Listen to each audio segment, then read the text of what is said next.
What if I told you that the same people who laughed at my basement online store would one day be begging me to keep their jobs? This is the story of how mockery became my motivation, and how a $500 investment turned into owning the very fashion empire that tried to destroy me.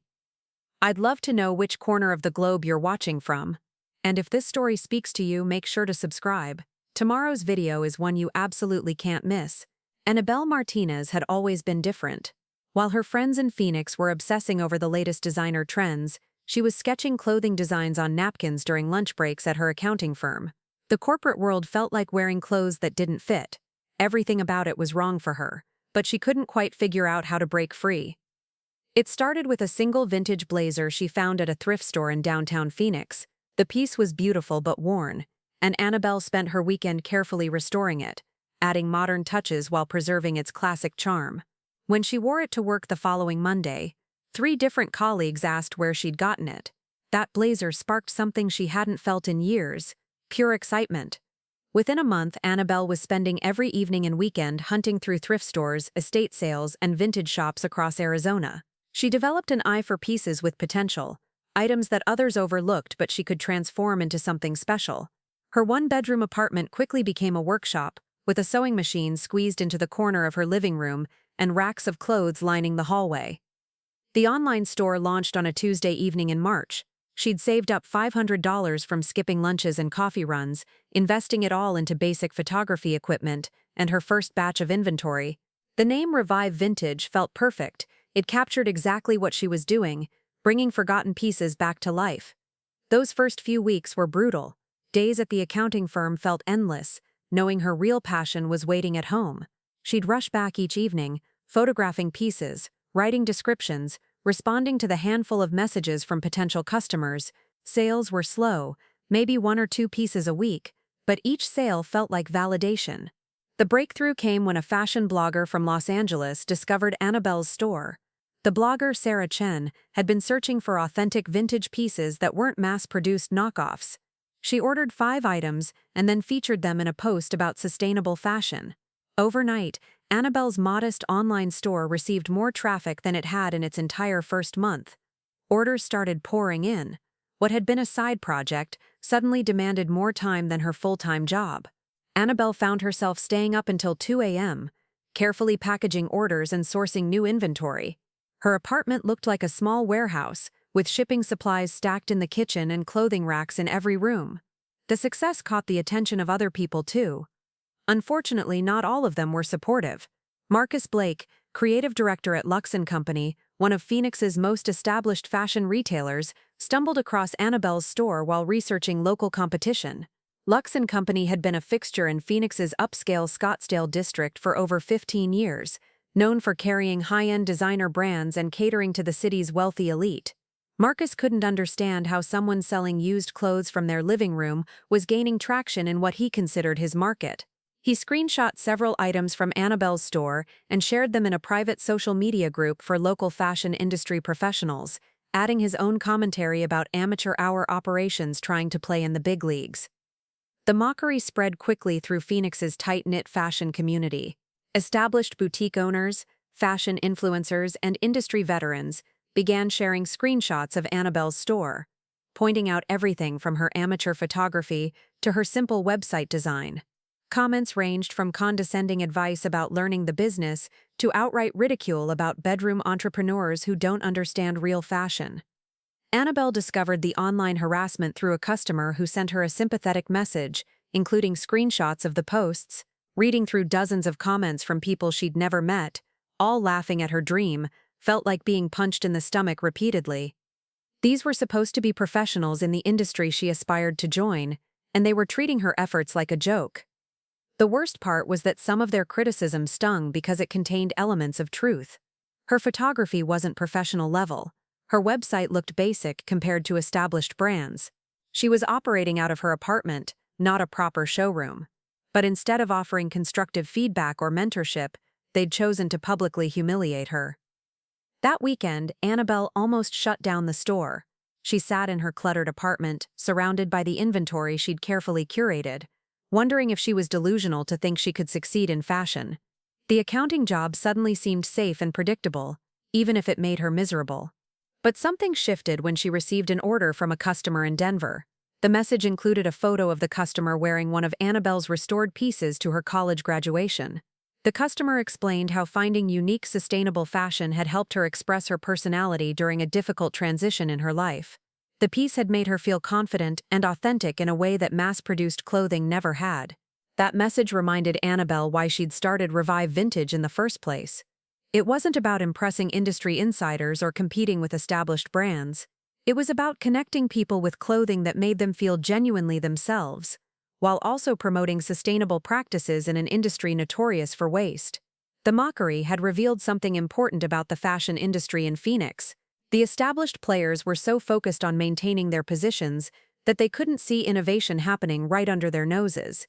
They were dismissing sustainable fashion as a trend rather than recognizing it as the future of the industry. Annabelle made a decision that would change everything. Instead of scaling back, she would double down. The $3,000 she'd saved from 3 months of strong sales wouldn't go toward moving to a bigger apartment or upgrading her equipment. Instead, she would invest it all back into inventory and marketing, specifically targeting the customers that traditional fashion retailers were ignoring. The plan was ambitious but simple. While Lux & Company and similar retailers focused on selling expensive new items to wealthy customers, Annabelle would build a brand around sustainable fashion for people who valued creativity and environmental responsibility over status symbols. She would prove that there was a massive underserved market that the established fashion industry had completely missed. What Marcus Blake and his colleagues didn't realize was that their public mockery had done something unintended. It had given Annabelle clarity about exactly who she was competing against and why they were vulnerable. Their dismissive attitude revealed they weren't paying attention to changing consumer preferences or emerging market trends. As Annabelle reinvested her profits and refined her strategy, she began to understand that she wasn't just building an online store. She was positioning herself to capture a wave that the traditional fashion industry wasn't even aware was coming. The same people who were laughing at her basement operation would soon be watching their customer base shift toward exactly what she was offering. The foundation was being laid for something much bigger than anyone in Phoenix's fashion scene could have imagined. The transformation began quietly. While Phoenix's fashion elite continued their inside jokes about the apartment boutique, Annabelle was methodically building something they couldn't see coming. She'd learned to treat their dismissal as market research. Every condescending comment revealed another blind spot in their understanding of where fashion was heading. Her first major breakthrough came from an unexpected source. Dr. Elena Rodriguez, a sustainability professor at Arizona State University, had been following the sustainable fashion movement for her research. When she discovered Revive Vintage, she realized Annabelle was doing something remarkable, creating a circular fashion economy on a local level. Dr. Rodriguez reached out, not as a customer, but as someone who understood the broader implications of what Annabelle was building. Their coffee meeting in Tempe changed everything. Dr. Rodriguez explained how major fashion corporations were scrambling to address sustainability concerns, but most were just applying green marketing to fundamentally unsustainable business models. Annabelle's approach, actually extending the life cycle of existing garments, represented genuine innovation that billion-dollar companies were trying to figure out how to replicate. More importantly, Dr. Rodriguez introduced Annabelle to the concept of supply chain transparency. She explained how younger consumers were increasingly demanding to know where their clothes came from, who made them, and what environmental impact they carried. Traditional retailers like Lux & Company were vulnerable because their entire business model depended on obscuring these details. Armed with this knowledge, Annabelle began documenting everything. Each piece in her inventory came with a story: where she'd found it, what restoration work had been done, and the environmental impact of giving it new life instead of contributing to textile waste. What had started as a personal passion project was becoming a case study in sustainable business practices. The numbers were starting to prove her approach. Within 6 months, Revive Vintage was generating more revenue than Annabelle's accounting salary. But the real validation came from her customer base. They weren't just buying clothes, they were joining a movement. Customers regularly sent photos of themselves wearing Annabelle's pieces, often accompanied by stories about how sustainable fashion had changed their relationship with clothing. This community aspect caught the attention of Jessica Walsh, a former fashion buyer who'd grown disillusioned with the industry's waste. Jessica had been documenting the environmental cost of fast fashion for a documentary project when she discovered Annabelle's work. Unlike the local fashion establishment, Jessica immediately recognized the sophistication of what Annabelle was doing. Jessica proposed a partnership that would scale Annabelle's model beyond what she could achieve alone. With her connections in ethical fashion circles and experience in logistics, Jessica could help Annabelle expand while maintaining the quality and sustainability standards that made Revive Vintage special. The partnership would also provide the capital needed to take on bigger challenges. Meanwhile, Marcus Blake at Lux & Company was dealing with his own problems. The boutique's sales had been declining for months, though he attributed it to general economic uncertainty rather than any fundamental shift in consumer behavior. Their customer base was aging, and younger shoppers seemed uninterested in the luxury brands that had built Lux & Company's reputation.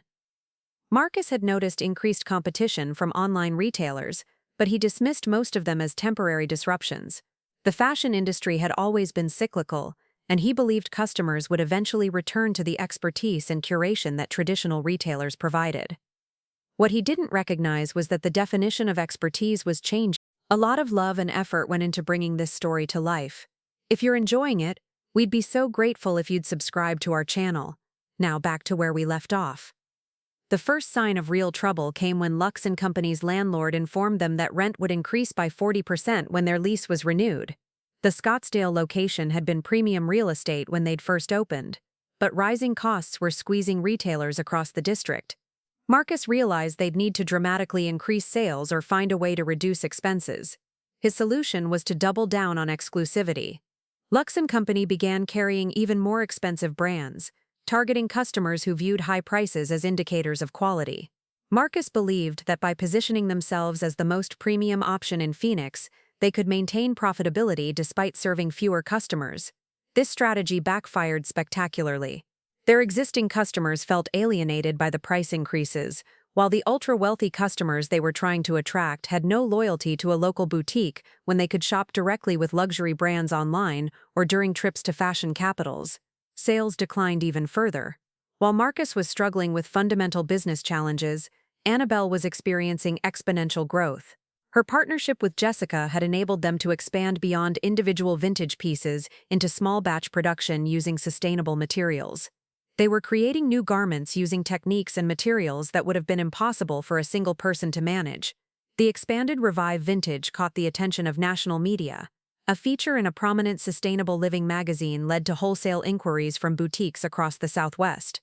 Annabelle found herself in the strange position of being courted by retailers who 6 months earlier had been mocking her operation.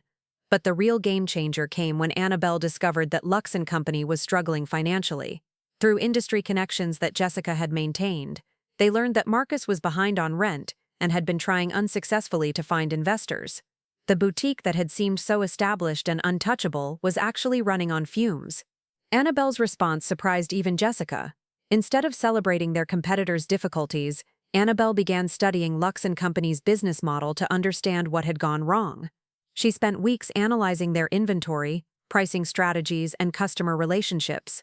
What she discovered was a company that had become completely disconnected from market trends. Lux & Company's problems weren't just financial, they were philosophical. The entire business was built on the assumption that fashion was about exclusivity and status, but consumers were increasingly valuing authenticity and sustainability. Marcus and his team had mistaken their own preferences for market demand. This analysis led to a radical idea. What if instead of competing with Lux & Company, Annabelle could transform it? The boutique had valuable assets, an established location, existing customer relationships, and brand recognition, but it needed completely new leadership and direction. The opportunity became concrete when Annabelle learned that Marcus was actively seeking a buyer for Lux & Company. The asking price was substantial, but Jessica's connections in sustainable fashion had attracted the attention of impact investors who were looking for opportunities to support ethical businesses with growth potential. Annabelle realized she had a choice. She could continue building Revive Vintage as a separate entity, eventually competing directly with traditional retailers like Lux & Company. Or she could attempt something unprecedented, acquire the very company whose leaders had mocked her, and transform it into a showcase for sustainable fashion. The decision wasn't just about business revenge, though the irony wasn't lost on her. It was about proving that sustainable fashion could work at every level of the market. If she could successfully transform Lux & Company, it would demonstrate that ethical business practices weren't just for niche markets, They were the future of fashion retail. The acquisition process began in earnest. Annabelle and Jessica worked with lawyers and accountants to structure a deal that would allow them to purchase Lux & Company while maintaining their commitment to sustainable practices. The negotiation was complex because they weren't just buying a business, they were planning to completely reimagine it. Marcus, desperate to avoid bankruptcy, was initially resistant to their vision for the company. He couldn't understand why anyone would want to transform a luxury boutique into what he saw as a hippie fashion store. But as his financial situation became more desperate, he had fewer options for potential buyers. The local fashion community watched the negotiations with fascination.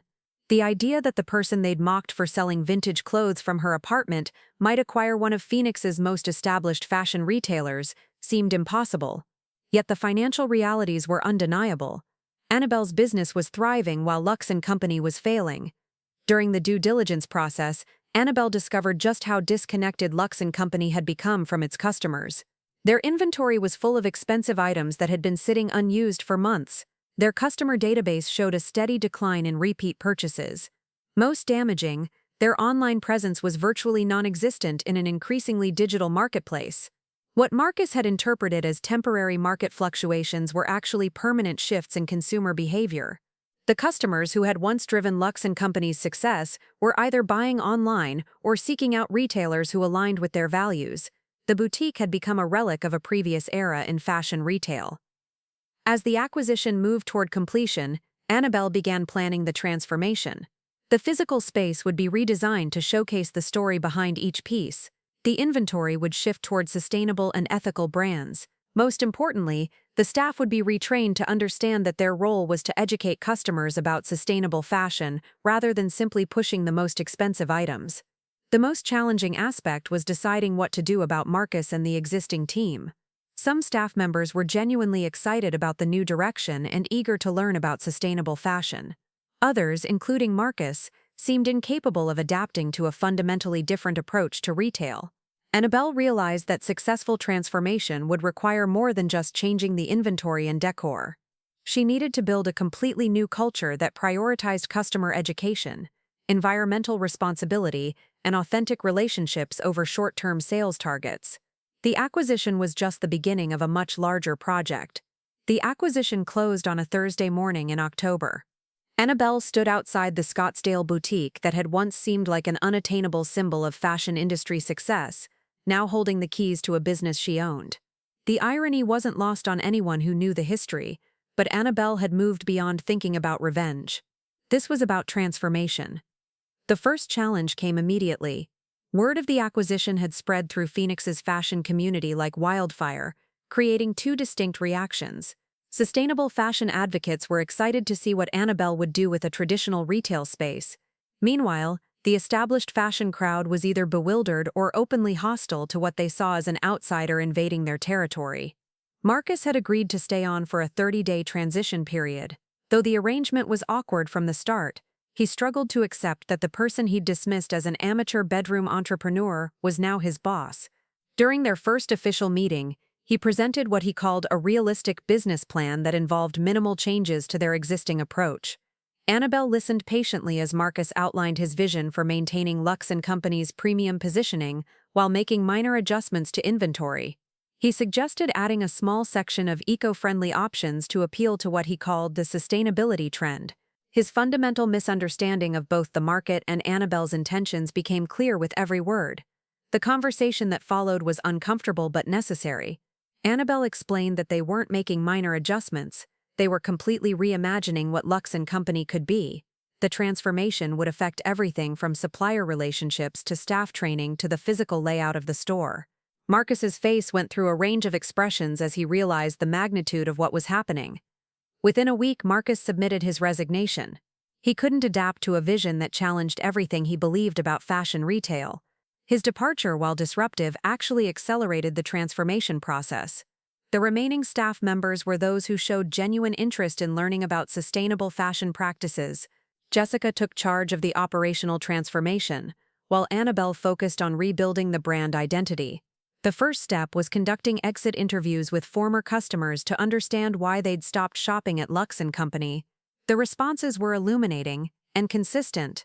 Customers felt the boutique had become pretentious and out of touch with their values. One former customer, Rachel Thompson, a marketing executive in her 30s, explained her perspective during a phone interview. She'd been a loyal Lux & Company customer for years, but gradually stopped shopping there because she felt judged by the staff and uncomfortable with the environmental impact of constantly buying new clothes. Rachel's feedback revealed a common pattern. Customers hadn't abandoned fashion, they'd abandoned a particular approach to fashion. Armed with this customer research, Annabelle began designing an entirely new retail experience. The boutique would become an education center as much as a sales floor. Each section would tell stories about sustainable materials, ethical manufacturing, and the environmental impact of fashion choices. Customers would leave understanding not just what they'd bought, but why it mattered. The physical renovation began in November. The previous interior had been designed to intimidate customers with its stark minimalism and museum-like atmosphere. Annabelle's vision was completely different. Warm, welcoming, and informative. Local artisans created display pieces from reclaimed materials, while digital screens throughout the store would show the stories behind featured items. The renovation process attracted attention from local media, though not all of it was positive. A prominent fashion blogger, Victoria Sterling, published a scathing critique titled "The Dumbing Down of Luxury Fashion." Victoria argued that Annabelle's transformation of Lux & Company represented everything wrong with modern retail, prioritizing politics over aesthetics and education over exclusivity. The criticism stung, but it also revealed something important about the opposition Annabelle was facing. Victoria and others weren't just defending a business model, they were defending an entire worldview that equated sustainability with compromise and education with condescension. Their resistance confirmed that Annabelle was challenging fundamental assumptions about fashion and luxury. Meanwhile, the sustainable fashion community rallied around the project. Dr. Rodriguez organized a group of ASU students to help with research on supply chain transparency. Local environmental groups offered to host educational events at the new boutique. Most importantly, potential customers began reaching out to express excitement about having access to sustainable fashion in a traditional retail environment. The staff training process revealed both the challenges and opportunities of transforming an established business. Sarah Kim, a sales associate who'd worked at Lux & Company for 3 years, initially struggled with the new approach. She'd been trained to push high-margin items and close sales quickly. Learning to prioritize customer education over immediate sales felt counterintuitive. But Sarah's transformation became a model for the entire team.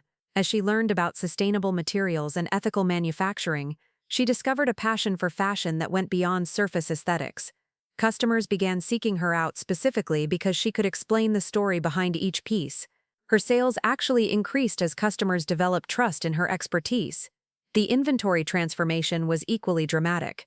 Annabelle and Jessica spent months identifying brands that met their sustainability criteria while still appealing to Lux & Company's customer base.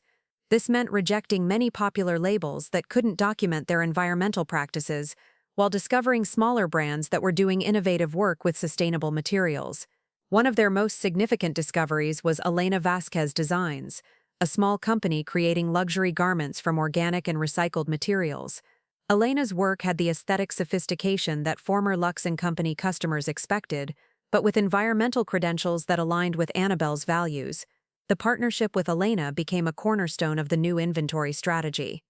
The grand reopening was scheduled for January, giving the team 3 months to complete the transformation. As word spread about the project, it attracted interest from fashion industry professionals across the Southwest. Some were curious about whether sustainable fashion could work in a traditional luxury setting. Others were skeptical that Annabelle could maintain the quality standards that Lux & Company's customers expected. The skepticism intensified when a trade publication published an article questioning whether Annabelle had the experience to manage a traditional retail operation. The article, clearly influenced by sources in Phoenix's fashion establishment, suggested that online retail success didn't translate to brick-and-mortar competence. It was the same dismissive tone that had characterized the initial mockery, but now applied to a much larger stage.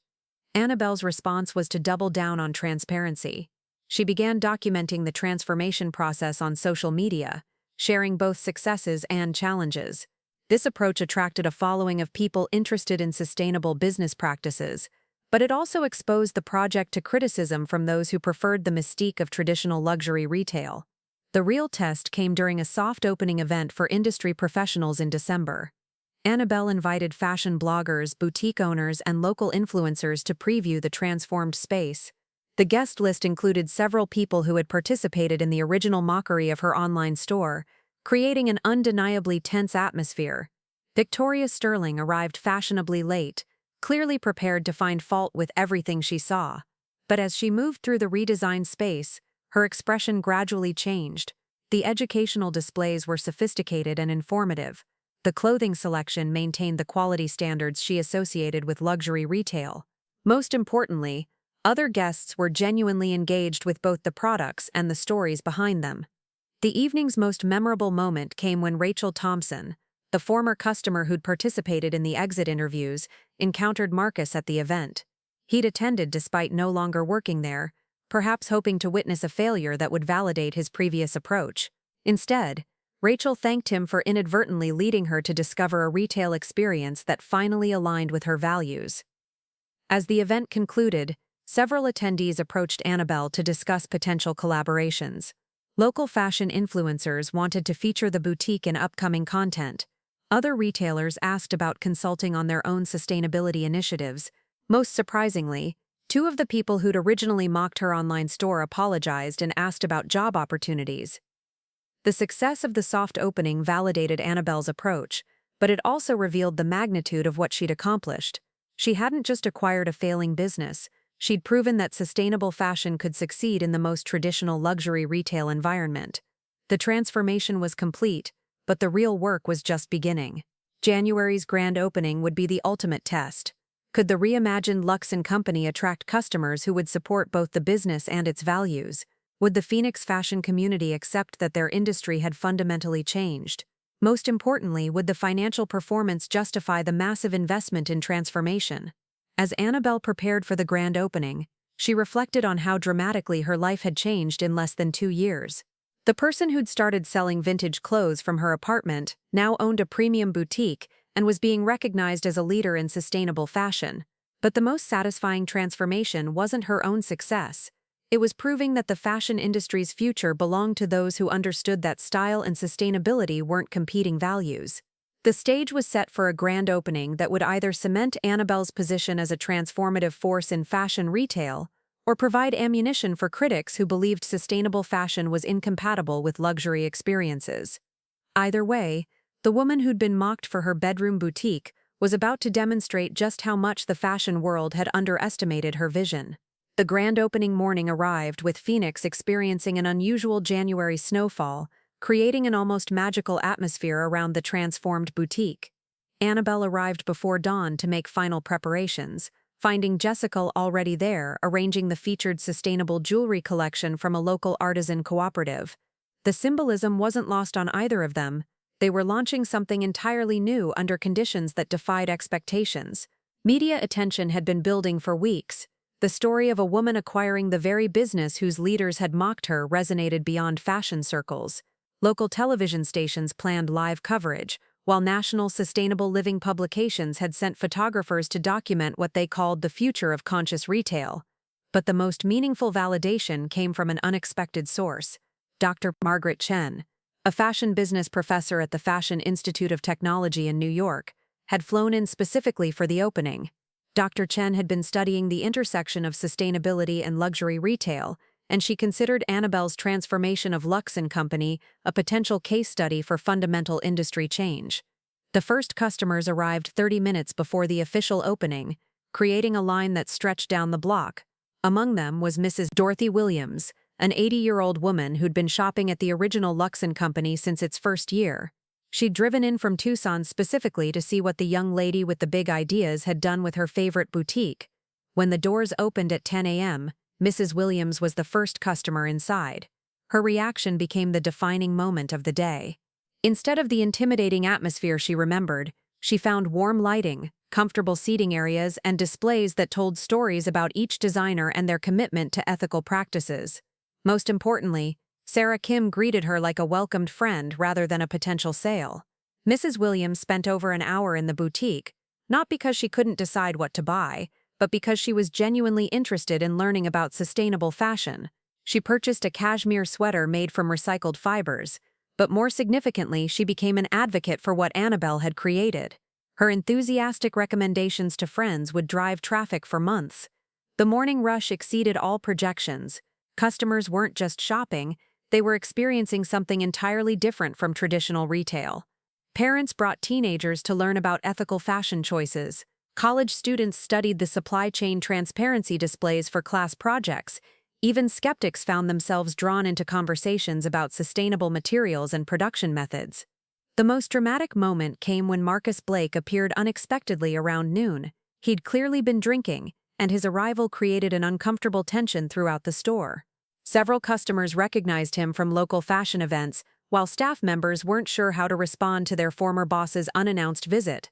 Marcus made his way through the transformed space, his expression growing increasingly agitated. Finally, he confronted Annabelle near the education center where customers were learning about organic cotton production. His voice was loud enough for the entire store to hear as he accused her of destroying everything that made Lux & Company special. Annabelle's response demonstrated the leadership skills she'd developed over the past 2 years. Instead of arguing or having Marcus removed, she calmly invited him to join a conversation about what made fashion retail truly special. She acknowledged that he'd built something meaningful with the original Lux & Company, but explained how they'd evolved that foundation to serve customers' changing needs. The exchange attracted a crowd of customers and media representatives. Marcus continued his criticism, focusing on what he saw as the commercialization of environmental activism. But as Annabelle responded with specific examples of customer satisfaction and business growth, the audience clearly sided with her approach. Marcus eventually left, but not before inadvertently providing a perfect demonstration of the old industry mindset that customers were rejecting. The afternoon brought a surprise that nobody had anticipated. Amanda Foster, the regional buyer for a major department store chain, arrived without announcement. Amanda had been tracking sustainable fashion trends across the Southwest and wanted to see Annabelle's operation firsthand. Her visit represented potential expansion opportunities that could take the transformed Lux & Company national. Amanda spent 3 hours in the boutique, interviewing customers about their experience and studying the educational displays. She was particularly impressed by the staff's knowledge and their ability to connect sustainability concepts to practical fashion choices. Before leaving, she scheduled a formal meeting to discuss potential partnerships. The day's most emotional moment came when Annabelle's former colleagues from the accounting firm arrived as a group to support her. These were people who'd watched her sketch clothing designs during lunch breaks and listened to her dreams of working in fashion. Seeing her success felt personal to them, and their pride was evident as they toured the boutique. Among them was Janet Morrison, Annabelle's former supervisor, who'd initially been skeptical when Annabelle left accounting to pursue fashion. Janet publicly apologized for not recognizing Annabelle's potential earlier and admitted that watching the transformation had changed her own perspective on career risks and following passion. As evening approached, the numbers told an incredible story. First-day sales exceeded the old Lux & Company's best month in its final year. More importantly, the customer feedback was overwhelmingly positive. Comment cards mentioned feeling inspired, educated, and excited about fashion for the first time in years. But the real validation came from industry professionals who'd attended throughout the day. Victoria Sterling, the fashion blogger who'd written scathing criticism of the transformation, quietly approached Annabelle near closing time. Victoria admitted that her preconceptions had been wrong and asked if she could write a follow-up piece documenting her changed perspective. The conversation with Victoria revealed something important about industry resistance to sustainable fashion. Many critics weren't opposing environmental responsibility itself, but rather their perception that sustainability required compromising on quality or aesthetics. Annabelle's success demonstrated that these weren't competing values but complementary aspects of truly excellent fashion. As the boutique closed after its first day, local news coverage was entirely positive. Television reports focused on customer enthusiasm and the innovative approach to retail education. Social media buzzed with photos and stories from visitors who'd discovered sustainable fashion options they hadn't known existed. The week following the grand opening brought inquiries from unexpected sources. Fashion schools wanted to bring students for educational visits. Environmental organizations proposed partnerships for awareness campaigns. Most significantly, other retailers began reaching out for consulting on their own sustainability initiatives. Among these inquiries was a call from Thomas Wright, the CEO of a struggling fashion retail chain with 12 locations across Arizona and New Mexico. Thomas had been following Annabelle's story and wondered if her transformation approach could be applied to save his company. The conversation that followed would plant seeds for expansion opportunities nobody had imagined. Meanwhile, the sustainable fashion community was taking notice on a national level. Annabelle received invitations to speak at conferences in Los Angeles, Denver, and Austin. Fashion industry publications requested interviews about scaling sustainable retail practices. Most flatteringly, several established sustainable fashion brands expressed interest in exclusive partnerships. The success created new challenges that Annabelle hadn't anticipated.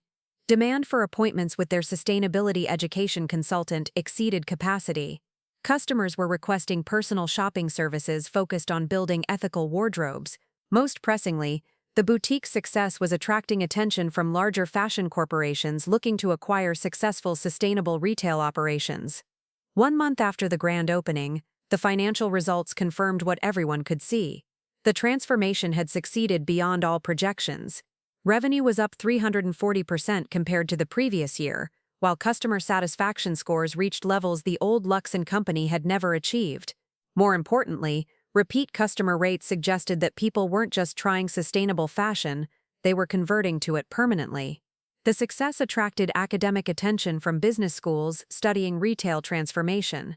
Dr. Chen from FIT requested permission to document the transformation process for a case study on sustainable business practices. Her research would eventually be published in the Harvard Business Review, bringing national attention to what had started as a local business acquisition.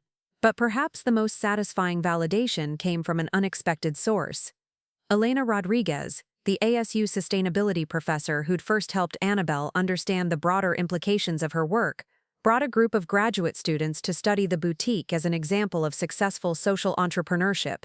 During their visit, one student asked Annabelle about her advice for other entrepreneurs facing industry skepticism. Her response encapsulated everything she'd learned about turning mockery into motivation. When people dismiss your ideas without understanding them, they're actually giving you valuable information about market opportunities they can't see. Their blindness becomes your competitive advantage. As winter turns to spring, it became clear that Annabelle had accomplished something unprecedented. She'd not only acquired and transformed a failing traditional retailer, but she'd proven that sustainable fashion could succeed in the most challenging retail environment. The boutique had become a destination for customers throughout the Southwest who wanted to align their fashion choices with their values. The transformation was complete, but the impact was just beginning. Requests for consulting, speaking engagements, and expansion partnerships suggested that what had started as revenge against industry mockery had evolved into something much more significant, a blueprint for the future of fashion retail that other entrepreneurs would study and replicate across the country. 6 months after the grand opening, Annabelle received a phone call that would define the next chapter of her journey. Rebecca Martinez, no relation despite the shared surname, was the head of acquisitions for Sustainable Ventures Capital, a firm specializing in environmentally focused businesses. Rebecca had been tracking the transformed Lux & Company's performance and wanted to discuss expansion possibilities that would take Annabelle's model nationwide. The meeting took place in San Francisco, where Annabelle found herself in a glass-walled conference room overlooking the Bay Area. 2 years earlier, she'd been sketching designs on napkins during accounting firm lunch breaks. Now she was being courted by investors who saw her work as the foundation for a retail revolution. Rebecca's proposal was ambitious beyond anything Annabelle had imagined. Sustainable Ventures wanted to provide $15 million in funding to acquire struggling fashion retailers across major metropolitan areas, transforming them using Annabelle's proven methodology. The plan would create a network of sustainable fashion destinations while preserving jobs and revitalizing failing businesses. But the opportunity came with complexities that required careful consideration. Accepting the investment would mean rapid expansion, but it would also mean partnering with people who understood finance better than they understood fashion. Annabelle had seen too many sustainable businesses lose their authenticity when they prioritized growth over mission. While contemplating the San Francisco opportunity, Annabelle received unexpected news from Phoenix. Marcus Blake had been arrested for embezzling funds from his new consulting business, which had been advising traditional retailers on defending against sustainable fashion trends. The irony was devastating. The man who'd mocked Annabelle for operating from her apartment had been stealing money from clients while claiming to help them compete with ethical businesses. The scandal provided a stark illustration of the different paths available within the fashion industry. While Marcus had chosen deception and resistance to change, Annabelle had built something genuine that created value for customers, employees, and investors. The contrast couldn't have been more dramatic. News of Marcus's arrest reached the fashion industry quickly, generating renewed interest in Annabelle's story. Several business publications ran features comparing the two approaches to industry disruption, one based on resistance and fraud, the other on innovation and transparency. The coverage positioned Annabelle as not just a successful entrepreneur, but as a symbol of ethical business practices. The media attention attracted notice from Lauren Chen, a documentary filmmaker who'd been following sustainable fashion pioneers across the country. Lauren proposed creating a feature-length documentary about Annabelle's journey, focusing on how individual entrepreneurs could drive industry-wide change. The project would require extensive access to Annabelle's business and personal life, but it offered the opportunity to inspire other potential entrepreneurs. Meanwhile, the boutique's success had created an unexpected challenge. They were struggling to meet demand. Customers were traveling from across the Southwest to shop there, often calling weeks in advance to schedule appointments with the sustainability education team. The original space, which had seemed luxuriously large when they acquired it, now felt cramped during peak hours. Jessica proposed an innovative solution that would address both the space constraints and the expansion opportunity. Instead of simply opening new locations, they could create a hybrid model, combining physical boutiques with mobile education units. Custom-designed vehicles would bring sustainable fashion education to smaller cities, while flagship stores in major markets would serve as regional hubs. The mobile concept excited Annabelle because it addressed one of her core concerns about rapid expansion: maintaining personal connections with customers. The mobile units would allow them to reach communities that couldn't support full boutiques while still providing the educational experience that made their approach special. Testing the mobile concept began with a converted vintage Airstream trailer that Jessica had discovered at an estate sale. The renovation took 3 months, creating a boutique on wheels that could showcase sustainable fashion while providing educational workshops. The first test run targeted college campuses across Arizona, where students were eager to learn about ethical fashion choices but couldn't afford regular shopping trips to Scottsdale. The campus tours exceeded all expectations. Students didn't just attend the workshops, they organized them, promoted them, and created social media content that reached audiences the boutique had never accessed. More importantly, many students became long-term customers who continued shopping online after the mobile unit moved to other campuses. The success of the mobile concept attracted attention from university sustainability programs nationwide. Colleges began inviting the mobile unit for environmental awareness weeks and business entrepreneurship programs. Each visit generated local media coverage and introduced sustainable fashion concepts to communities that had limited previous exposure. During one campus visit at UC Berkeley, Annabelle encountered Professor David Kim, who was researching the economic impact of sustainable business practices. Professor Kim had been following her work and proposed a partnership that would create internship opportunities for students interested in sustainable fashion entrepreneurship. The collaboration would provide valuable workforce development while supporting the company's expansion plans. The university partnerships led to an unexpected discovery that would reshape Annabelle's expansion strategy. Many college towns had struggling local boutiques that were facing the same challenges the original Lux & Company had experienced. Instead of opening entirely new locations, they could acquire and transform existing businesses while supporting local economies. This acquisition and transformation model appealed to Annabelle because it aligned with her sustainability values. Rather than contributing to retail oversaturation by building new stores, they would revitalize existing businesses and preserve jobs. The approach also provided access to established customer bases and reduced startup costs compared to new construction. The first test of the acquisition model came in Boulder, Colorado, where a family-owned boutique called Mountain Style was facing bankruptcy. The owners, Janet and Robert Walsh, had operated the store for 20 years but couldn't compete with online retailers and changing customer preferences. They were considering liquidation when they learned about Annabelle's transformation approach. The Boulder acquisition proved more complex than the original Lux & Company purchase. The Walsh family had deep emotional connections to their business, and they were concerned about preserving its character while implementing sustainable practices. Annabelle spent weeks in Boulder, working with the family to design a transformation that honored their legacy while creating new opportunities. The renovated mountain style became a model for community-centered sustainable retail. Instead of imposing a uniform corporate approach, Annabelle's team adapted their methodology to reflect Boulder's outdoor recreation culture and environmental consciousness. The store featured sustainable outdoor wear alongside ethical fashion, creating a unique hybrid that served the community's specific needs. The Boulder success attracted attention from other struggling retailers who saw transformation as an alternative to closure. Inquiries came from businesses in Portland, Austin, Nashville, and Santa Fe, all cities with strong environmental consciousness and struggling traditional retail sectors. Each opportunity required customized approaches that reflected local culture and customer preferences. Managing multiple transformation projects while maintaining the original Phoenix location pushed Annabelle's team to their limits. They needed to hire additional staff, develop training programs, and create systems that could maintain quality standards across multiple locations. The rapid growth was exciting but also overwhelming. The solution came from an unexpected source. Sarah Kim, the sales associate who'd transformed from traditional retail to sustainable fashion advocacy, proposed creating a franchise-like model that would allow local entrepreneurs to implement Annabelle's methodology in their own communities. This approach would enable faster expansion while maintaining local ownership and community connections. The franchise concept required extensive legal and operational development, but it offered the potential to scale impact beyond what direct ownership could achieve. Local entrepreneurs would receive training, ongoing support, and access to sustainable fashion suppliers while maintaining independence and community relevance.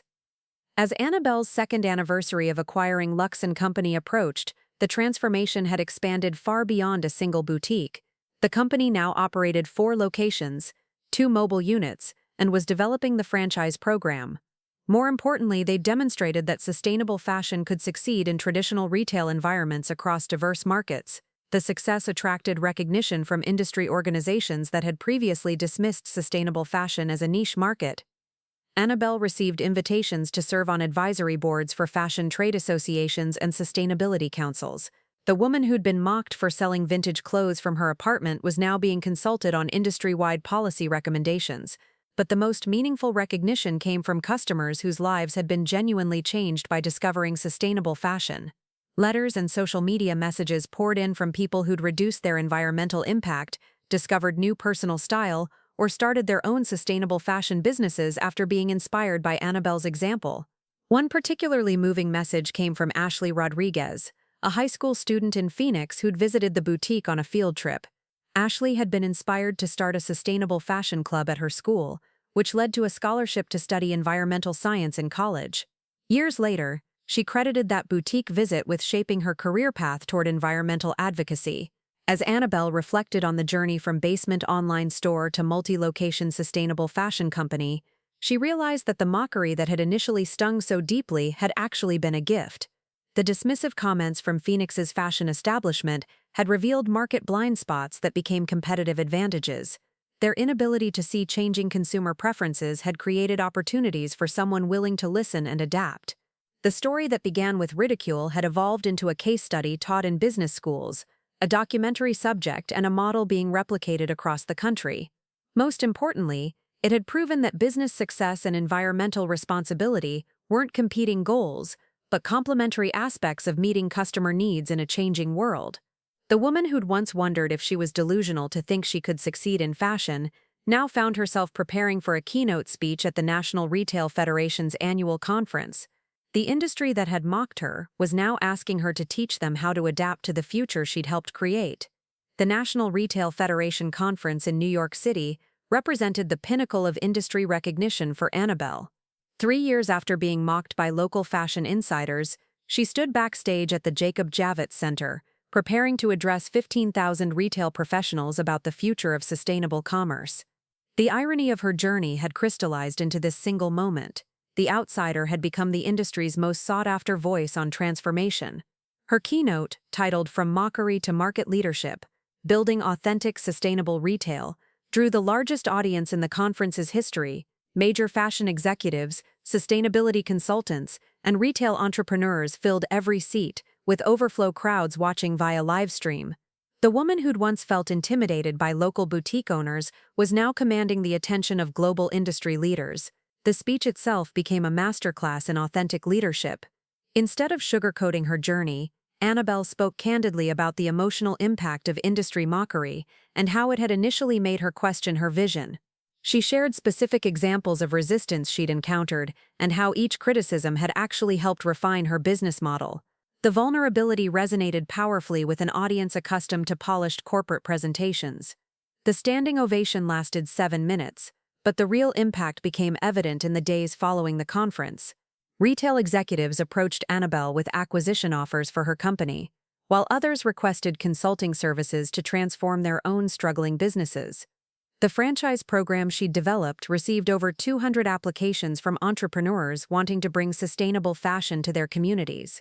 Among the most intriguing opportunities was a proposal from Christine Walsh, CEO of Heritage Fashion Group, a portfolio company managing 12 struggling department store chains across the Midwest.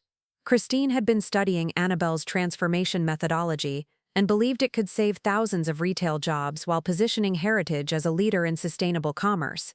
The Heritage proposal was massive in scope, transforming 180 department store locations into sustainable fashion destinations over an 18-month period.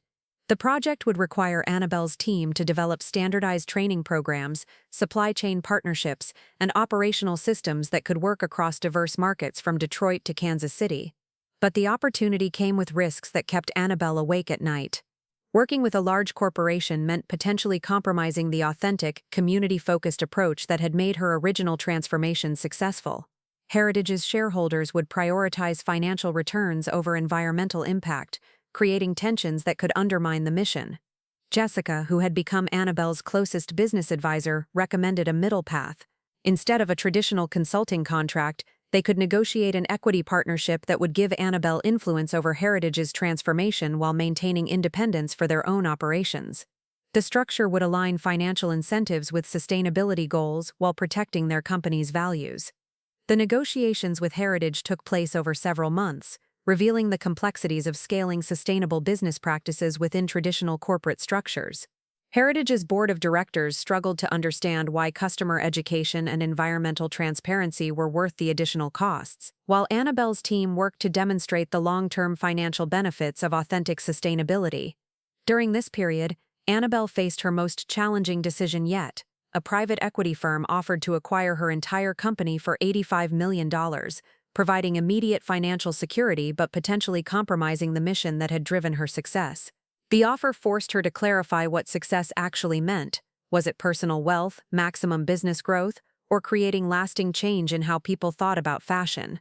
The answer came during a visit to the original Phoenix boutique, where she encountered Maria Santos, a customer who'd become a regular since the grand opening. Maria explained how shopping at the transformed Luxe & Company had changed her entire relationship with clothing. Instead of buying impulsively, she now made thoughtful choices that reflected her values. More importantly, she'd started teaching her teenage daughter about sustainable fashion, creating generational change that went far beyond retail transactions. Maria's story reminded Annabelle that her real success wasn't measured in revenue or expansion opportunities, but in the individual lives that had been positively impacted by her work. The private equity offer, while financially attractive, would likely prioritize growth over the personal connections that made sustainable fashion meaningful to customers. Annabelle declined the acquisition offer and instead focused on the Heritage partnership, which had evolved into a more collaborative structure. Heritage would provide capital and operational support for expansion, while Annabelle's team would maintain control over sustainability standards and customer experience design. The partnership represented a new model for scaling social impact within traditional business frameworks. The first Heritage transformation began in Minneapolis, where a struggling Nordstrom Rack location was redesigned using Annabelle's methodology. The project faced immediate skepticism from local fashion retailers who viewed the sustainable approach as a threat to their traditional business models. Sound familiar? The resistance patterns Annabelle had experienced in Phoenix were now playing out on a national stage. The Minneapolis transformation required adapting her boutique-scale approach to a much larger retail environment. The 25,000-square-foot space needed to maintain the intimate educational experience that customers valued while serving significantly higher traffic volumes. The solution involved creating distinct zones within the store, each focused on different aspects of sustainable fashion education. The Minneapolis launch attracted national media attention, with reporters covering the project as a test case for whether sustainable retail could succeed in traditional department store formats. The Today Show featured Annabelle discussing the transformation during their Earth Day coverage, while Businessweek published a detailed analysis of the financial and environmental implications. Customer response in Minneapolis exceeded all projections. The transformed store generated 60% higher revenue per square foot than the previous Nordstrom rack, while customer satisfaction scores reached levels typically associated with luxury boutiques. More importantly, the success attracted interest from other struggling retailers who saw sustainable transformation as a viable alternative to closure. The Minneapolis success led to accelerated expansion plans with Heritage. Instead of the original 18-month timeline, they moved forward with simultaneous transformations in Chicago, St. Louis, and Indianapolis. Each location required customization to reflect local culture and customer preferences, but the core methodology proved adaptable across diverse markets. Managing rapid expansion while maintaining quality standards pushed Annabelle's organization to develop new capabilities. They created a certification program for sustainable fashion consultants, ensuring that local teams could implement transformations without compromising authenticity. The program attracted participants from across the fashion industry, including former executives from companies that had initially dismissed sustainable retail. One of the most surprising certification program participants was Victoria Sterling, the fashion blogger who'd written scathing criticism of Annabelle's original transformation. Victoria had watched the industry changes over the past 3 years and realized that her resistance to sustainable fashion had been based on misconceptions rather than actual experience. Her application essay candidly acknowledged her previous errors and expressed genuine interest in learning about authentic sustainability practices. Victoria's transformation from critic to advocate became a powerful symbol of how the entire fashion industry was evolving. Her blog posts documenting the certification program reached audiences who might otherwise dismiss sustainable fashion as impractical or aesthetically compromising. The content helped bridge the gap between traditional fashion consumers and environmentally conscious alternatives. The certification program's success attracted attention from fashion schools nationwide, leading to partnerships that integrated sustainable retail practices into business curricula. Students began graduating with skills that prepared them for an industry increasingly focused on environmental responsibility, while professors used Annabelle's case study to illustrate successful social entrepreneurship.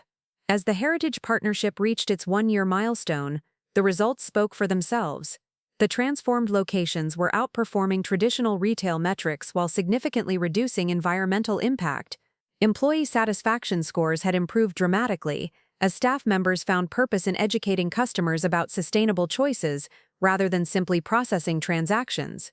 But perhaps the most meaningful validation came from industry peers who had initially resisted sustainable fashion.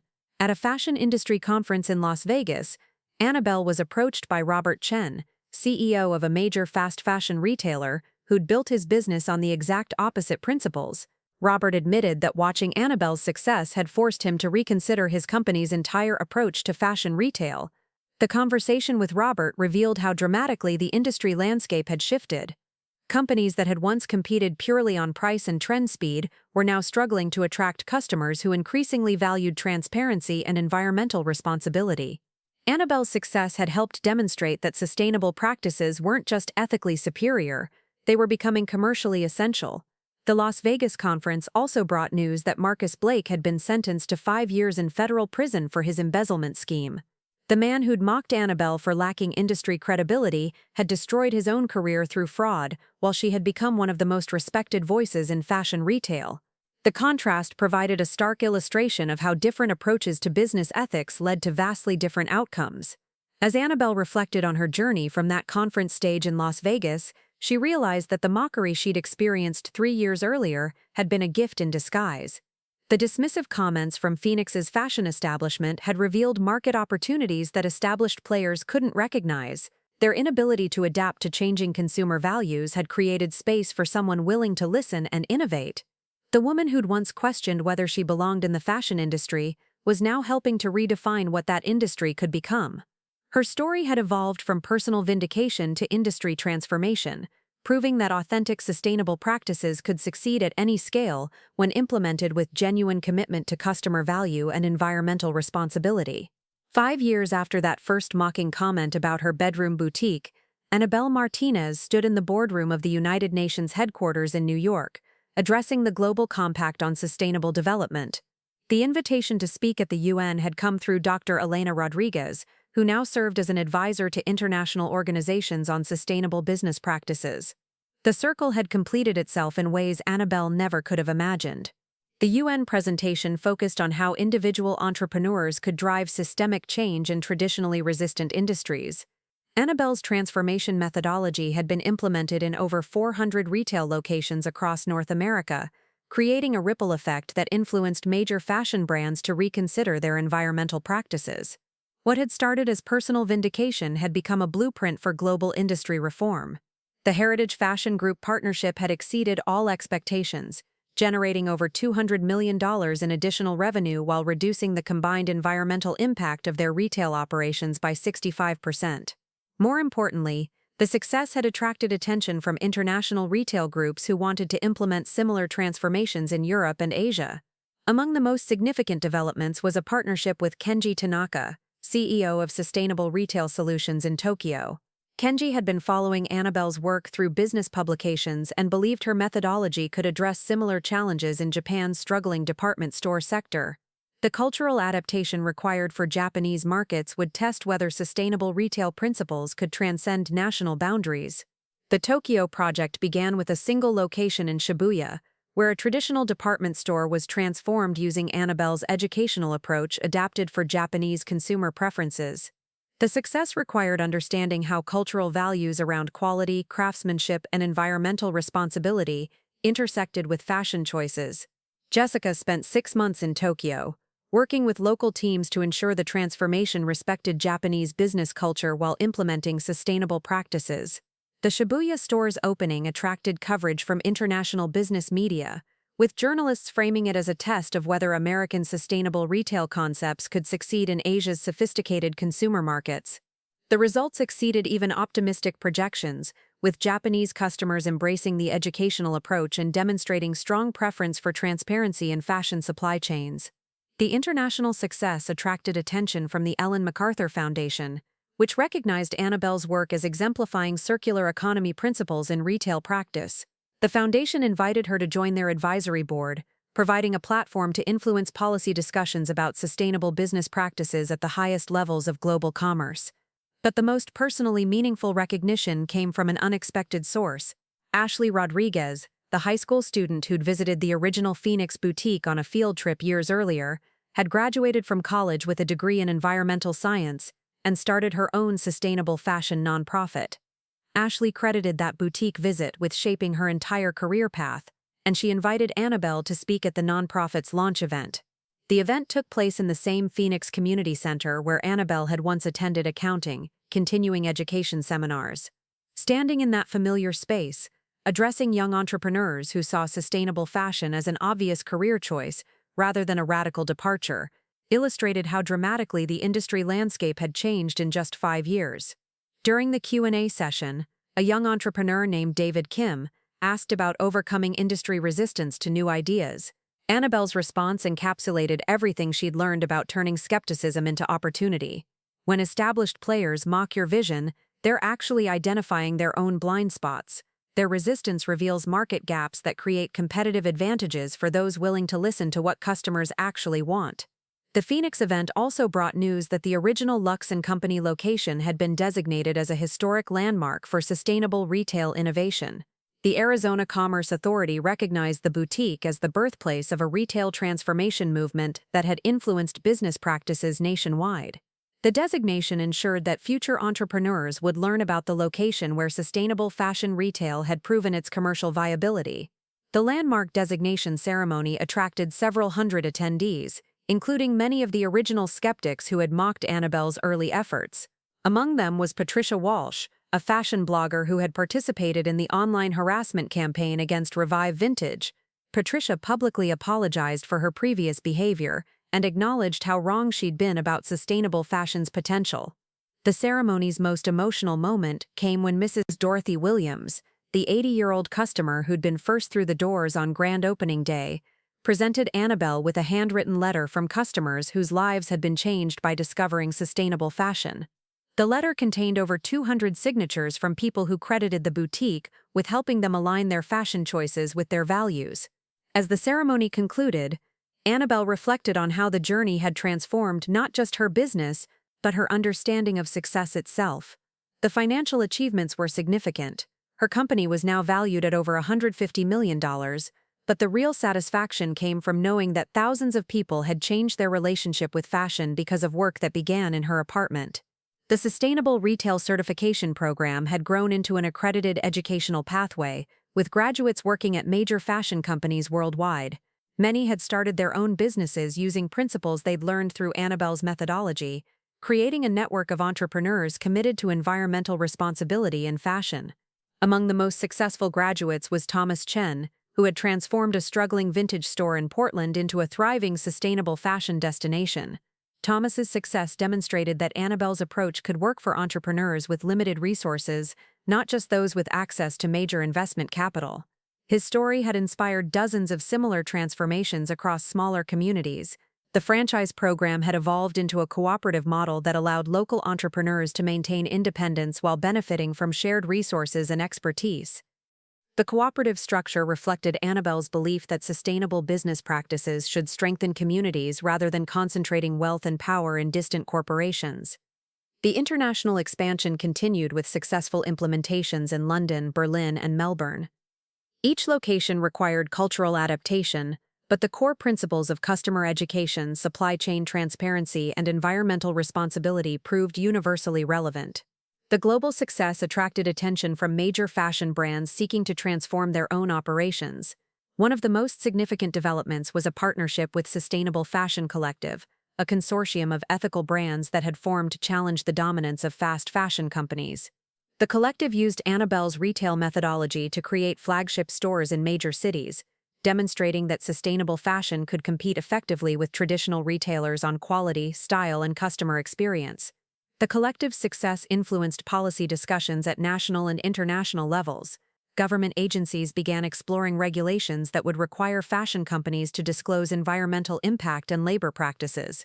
The transparency standards that Annabelle had pioneered for competitive advantage were becoming legal requirements that would reshape the entire industry. As Annabelle prepared for her next challenge, a sustainable fashion accelerator program for emerging entrepreneurs, she received a final piece of news that brought the story full circle. Marcus Blake had been released from federal prison and was working at a nonprofit organization that helped formerly incarcerated individuals find employment.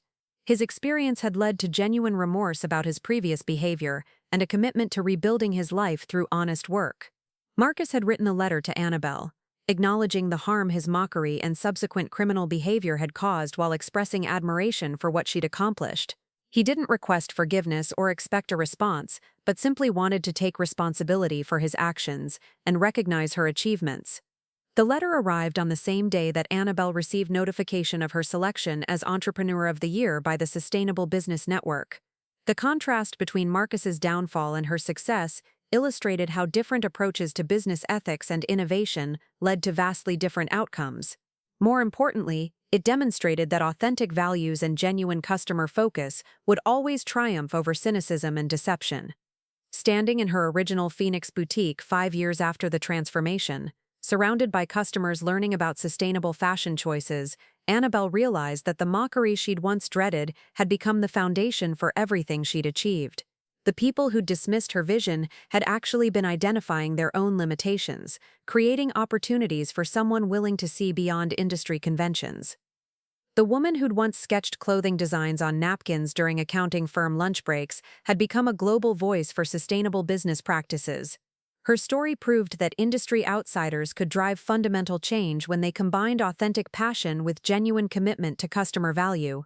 Most importantly, she demonstrated that success wasn't about proving critics wrong, it was about proving customers right.